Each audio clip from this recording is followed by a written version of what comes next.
Bonjour à tous et bienvenue dans cette nouvelle vidéo captivante. Aujourd'hui, nous allons plonger dans une histoire qui intrigue le monde entier. À 60 ans, Michelle Obama brise enfin le silence et révèle la vérité sur son mari. Mais avant d'aller plus loin, posez-vous une question. Et si l'un des couples les plus admirés au monde cachait une réalité bien plus complexe que ce que l'on nous a toujours montré, Michelle Obama n'a jamais été une femme ordinaire. Depuis des décennies, elle incarne la force, la dignité, la stabilité, toujours présente, toujours maîtrisée, toujours élégante, mais derrière cette image, il y a une histoire faite de lutte, de choix et de vérité que le public n'a jamais vraiment entendue. Selon le récit, pendant des années, Michelle Obama a été perçue comme un pilier inébranlable, une figure solide dans le tumulte médiatique de la Maison-Blanche. Mais, sous cette apparence contrôlée, un autre récit existait, plus discret, plus fragile, plus humain. Pour comprendre cette révélation, il faut revenir au début, à Chicago, dans un quartier simple, loin des projecteurs, loin du pouvoir. Michelle Lavone Robinson grandit dans une famille modeste mais profondément structurée. Son père, Fraser Robinson, travaille dur malgré la maladie. Sa mère, Marion, veille sur le foyer avec une attention constante, un environnement stable, mais exigeant. Très tôt, Michelle comprend une chose essentielle. Rien ne lui sera donné, tout devra être mérité. Selon, elle développe une discipline presque rigide. Elle travaille sans relâche, excelle à l'école, évite les distractions. Elle veut réussir, pas seulement pour elle, mais pour sa famille, pour son héritage. Car derrière son parcours, il y a une histoire plus profonde, une histoire marquée par l'esclavage, par la résilience, par une lignée qui a dû se battre pour exister. Et cette mémoire ne l'a jamais quittée. Elle devient une force, mais aussi mieux une responsabilité. Michelle avance, elle franchit les étapes, Princeton, Harvard, des institutions prestigieuses, mais des environnements où elle ne se sent pas toujours à sa place. Selon, elle évoque un sentiment de décalage, une prise de conscience de son identité, de sa différence. Mais au lieu de reculer, elle s'impose, elle progresse, elle construit. Et c'est dans ce parcours qu'elle rencontre celui qui va changer sa vie. Barack Obama, une rencontre professionnelle, un simple stage, un jeune homme ambitieux, différent, charismatique, mais imprévisible. Au départ, Michelle hésite. Elle est concentrée sur sa carrière, sur ses objectifs. Elle ne cherche pas une relation, mais quelque chose se crée. Une connexion, une tension, une curiosité. Selon, leur relation débute progressivement. Une discussion, une sortie, un échange d'idées, et rapidement, une complicité. Mais aussi, des différences. Car Barack n'est pas comme elle. Là où Michelle est structurée, il est instinctif. Là où elle est stable, il est en mouvement. Et c'est précisément cela qui les rapproche. Mais aussi, ce qui va les mettre à l'épreuve. Car derrière leur histoire d'amour se cachent déjà des tensions, des déséquilibres, des choix difficiles. Selon le texte, leur mariage en 1992 n'est pas un conte de fées classique. Il est marqué par des sacrifices, des ajustements, des compromis. Car très vite, la carrière de Barack prend une autre dimension.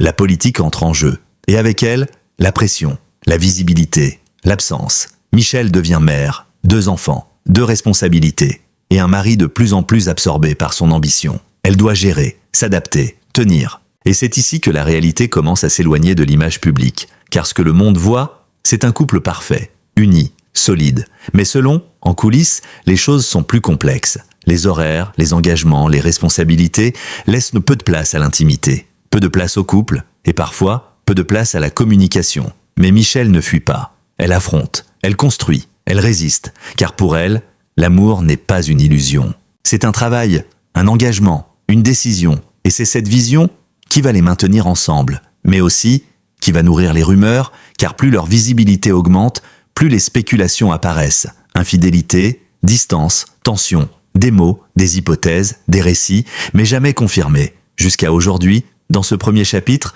nous avons découvert les fondations, les origines, les premiers signes d'une histoire bien plus complexe que ce que l'on imagine. Mais ce n'est que le début, car dans le prochain chapitre, nous allons entrer dans le cœur des rumeurs, les moments de crise, les révélations, et surtout, ce que Michelle Obama a réellement décidé de dire après tant d'années de silence.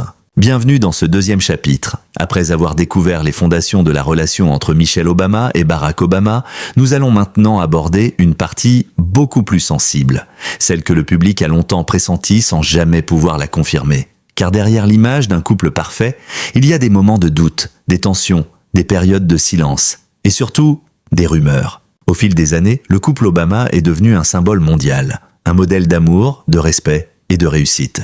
Mais plus la lumière est forte, plus les ombres sont visibles. Selon le récit, des spéculations ont émergé à différentes périodes de leur vie, notamment pendant l'ascension politique de Barak.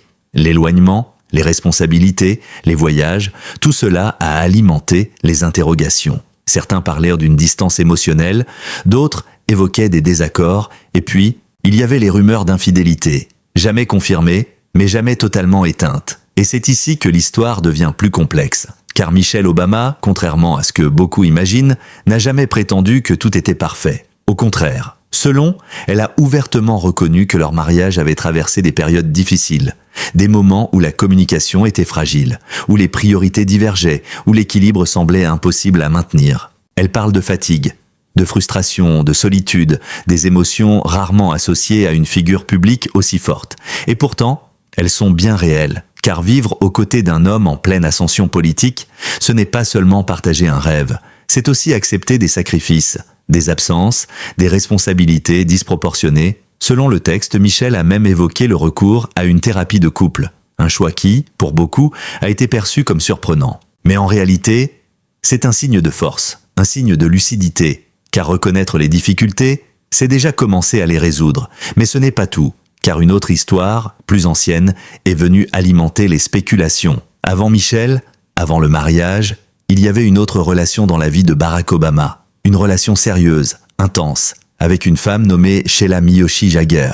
Selon, cette relation a marqué profondément Barack. Il aurait même envisagé de se marier avec elle à 2 reprises, mais cela ne s'est jamais concrétisé. Et pourtant, le lien émotionnel ne s'est pas immédiatement rompu. Des lettres, des échanges, des rencontres sporadiques, même après le début de sa relation avec Michelle. Des éléments qui, avec le temps, ont nourri des interprétations, des doutes, des questions. Était-il totalement engagé? Y avait-il encore des sentiments non résolus? Selon le récit, ces épisodes n'ont jamais été confirmés comme une trahison. Mais ils ont contribué à construire une image plus nuancée de leur histoire. Une histoire moins parfaite, mais plus réelle, et c'est peut-être cela. La clé de tout, car le public aime les récits simples, les histoires idéales, les couples sans défaut, mais la réalité est différente. Plus complexe, plus fragile, plus humaine. Michelle Obama ne cherche pas à nier ces zones d'ombre, elle ne les dramatise pas non plus. Elle les explique, elle les contextualise, elle les assume, et c'est précisément cela qui rend son témoignage si puissant, car au lieu de défendre une image, elle raconte une vérité où l'amour n'est pas toujours facile, où la confiance se construit, où les erreurs existent, mais où l'engagement reste. Dans ce chapitre, nous avons plongé au cœur des rumeurs. Nous avons vu les fissures, les tensions, les moments de doute, mais surtout, nous avons compris que derrière chaque rumeur, il y a souvent une part de réalité. Pas forcément celle que l'on imagine, mais une réalité humaine, et ce n'est pas fini. Car dans le prochain chapitre, nous allons découvrir ce que Michelle Obama révèle réellement aujourd'hui. Pourquoi elle a choisi de parler, et surtout, ce que cela change dans la perception de leur couple. Et croyez-moi, ce que vous allez entendre pourrait bien transformer votre regard définitivement. Bienvenue dans ce 2e chapitre. Après avoir découvert les origines et les fondations de la relation entre Michelle Obama et Barack Obama, nous allons maintenant entrer dans une zone plus fragile, celle où la réalité rencontre la perception et où les rumeurs prennent parfois plus de place que les faits. Car il faut comprendre une chose essentielle. Plus un couple est admiré, plus il est observé, plus il est scruté, et plus il devient une cible idéale pour les spéculations. Au fil des années, les Obama sont devenus bien plus qu'un couple présidentiel. Ils sont devenus un symbole, un modèle, une référence. Mais derrière cette image presque parfaite, des fissures ont commencé à apparaître, pas forcément visibles, pas forcément assumées, mais présentes. Selon le récit, les premières rumeurs ont émergé bien avant la Maison-Blanche. Dès les débuts de la carrière politique de Barack, les contraintes professionnelles ont commencé à peser sur leur vie privée. Les absences se multiplient, les responsabilités s'accumulent, et le temps pour le couple se réduit. Michelle se retrouve souvent seule à gérer le quotidien, les enfants, la maison, les attentes, pendant que Barack poursuit son ascension. Une dynamique déséquilibrée, mais fréquente. Et pourtant, peu évoquée, car dans l'espace public, tout semble parfait, toujours. Mais selon, Michelle Obama a elle-même reconnu que ces périodes ont été parmi les plus difficiles de leur mariage. Elle parle de frustration, d'épuisement émotionnel, d'un sentiment de devoir porter beaucoup, parfois trop, et c'est dans ce contexte que les rumeurs trouvent leur terrain. Car lorsque la distance s'installe, les interprétations naissent.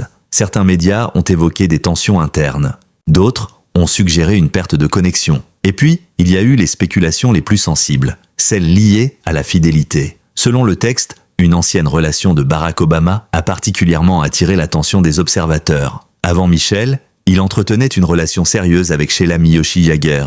Une relation marquante, profonde et surtout difficile à oublier. Il aurait même envisagé de l'épouser à 2 reprises, mais les circonstances, les choix, le moment ont fait que cette histoire s'est terminée, du moins officiellement. Car selon, des correspondances auraient continué après leur séparation, des lettres, des échanges, des contacts occasionnels, même au début de sa relation avec Michelle. Et c'est là que les questions apparaissent. Pas des accusations, pas des preuves, mais des zones floues, des moments ambigus qui, avec le temps, deviennent des sujets de discussion, des éléments de doute. Mais il est essentiel de garder du recul.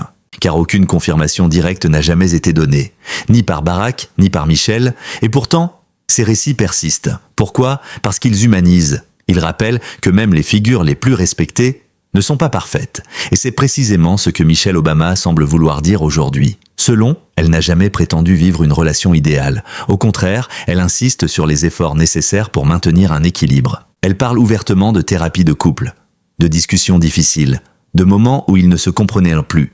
Et ce niveau de transparence est rare, surtout pour un couple aussi exposé. Car admettre ses difficultés, c'est briser une image, mais c'est aussi créer une connexion plus réelle avec le public. Michelle ne cherche pas à défendre une version parfaite de leur histoire, elle cherche à raconter la vérité. Une vérité nuancée, complexe, mais authentique. Dans ce chapitre, nous avons exploré les rumeurs, mais surtout, nous avons compris leur origine. Pas dans le scandale, pas dans la manipulation, mais dans la réalité d'une vie sous pression. Une vie où chaque détail est observé, amplifié, interprété. Et parfois déformé. Mais l'histoire ne s'arrête pas là, car dans le prochain chapitre, nous allons découvrir ce que Michelle Obama révèle réellement aujourd'hui, pourquoi elle a choisi de parler maintenant, et surtout, ce que cela change dans la perception de leur couple. Et vous verrez, la vérité est souvent bien différente de ce que l'on imagine. Bienvenue dans ce 3e chapitre. Après avoir exploré les origines et les rumeurs entourant le couple formé par Michelle Obama et Barack Obama, nous arrivons maintenant au moment clé, celui où tout bascule. Pourquoi maintenant ? Pourquoi après tant d'années de silence ? Pourquoi à 60 ans ? La réponse ne se résume pas à une seule révélation choc.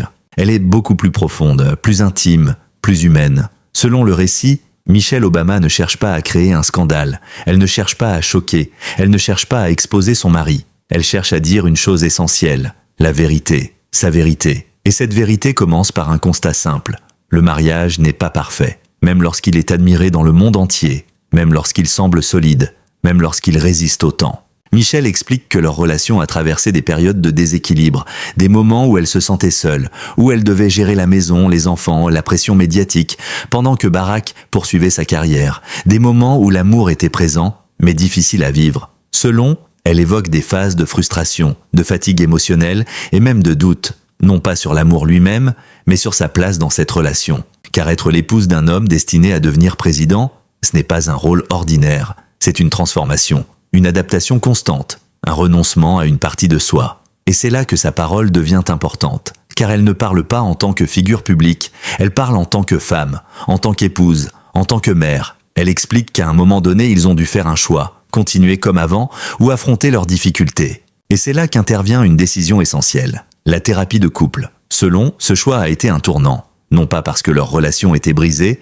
mais parce qu'ils ont compris qu'elle devait évoluer. Qu'elle devait être reconstruite, rééquilibrée, renforcée. Michelle insiste sur un point. Demander de l'aide, ce n'est pas un signe de faiblesse, c'est une preuve de maturité. Et cette approche change tout, car au lieu de cacher les problèmes, ils les affrontent, ils les analysent, ils les comprennent, et surtout, ils apprennent à communiquer. Mais cette confession ne s'arrête pas là, car en parlant de leur relation, Michelle aborde aussi indirectement les rumeurs, les doutes, les spéculations, elle ne les confirme pas. Elle ne les nie pas directement, mais elle les replace dans leur contexte, un contexte de pression, de distance, de complexité. Selon le texte, elle rappelle que chaque relation a ses zones d'ombre, que chaque couple traverse des moments difficiles, mais que ce qui compte, ce n'est pas l'absence de problèmes, c'est la manière de les gérer. Et c'est peut-être cela, la véritable révélation, pas un secret caché, pas une vérité choquante, mais une réalité que beaucoup reconnaîtront. L'amour n'est pas toujours simple.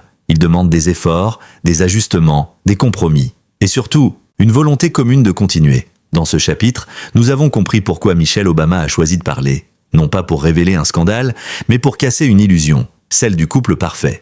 et pour montrer quelque chose de plus réel, plus accessible, plus humain. Mais il reste une dernière question. Que reste-t-il aujourd'hui de cette relation? Quel est leur véritable héritage? Et comment cette confession change-t-elle la perception du public?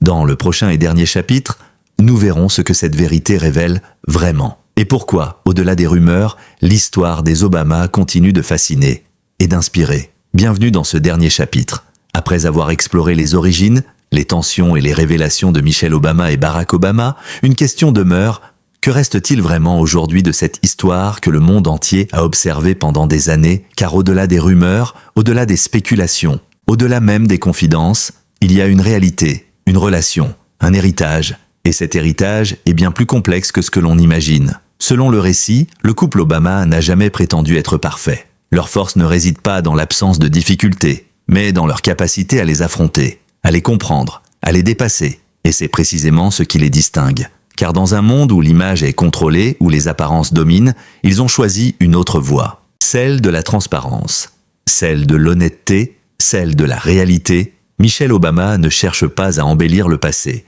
Elle ne cherche pas à effacer les moments difficiles. Elle les assume, elle les raconte, et surtout, elle les transforme en leçons. Car selon, leur relation a évolué avec le temps. Elle s'est adaptée aux changements, aux responsabilités, aux épreuves. Elle est passée d'un amour spontané à un engagement réfléchi, d'une complicité naturelle à une construction consciente. Et c'est cette transformation qui constitue leur véritable force. Aujourd'hui, ils ne sont plus seulement un couple. Ils sont un symbole, un exemple. Pas de perfection, mais de persévérance. Car ce que Michelle révèle finalement, ce n'est pas une vérité cachée. C'est une vérité universelle. Toutes les relations demandent du travail. Toutes traversent des phases de doute. Toutes doivent évoluer pour survivre. Et même les plus admirés ne font pas exception. Selon le texte, leur parcours démontre que l'amour ne se mesure pas à l'absence de conflit, mais à la capacité de rester, de comprendre, de reconstruire, et surtout, de choisir chaque jour de continuer ensemble. Dans ce dernier chapitre, une chose devient claire. Les rumeurs ne définissent pas une relation. Les apparences non plus. Seule la réalité vécue compte. Et cette réalité, pour les Obama, est faite de défis, mais aussi de respect, de complicité, et d'un lien qui a résisté au temps. Alors oui, Michelle Obama a brisé le silence. Mais ce qu'elle nous offre, ce n'est pas un scandale, c'est une perspective, une manière différente de voir les choses, une invitation à accepter que derrière chaque histoire idéale, il y a une vérité plus humaine, plus imparfaite, mais aussi plus authentique. Et maintenant, la question vous revient. Pensez-vous que la transparence renforce une relation ou la fragilise? Dites-le moi en commentaire, parce que certaines vérités ne sont pas faites pour diviser, mais pour nous rapprocher.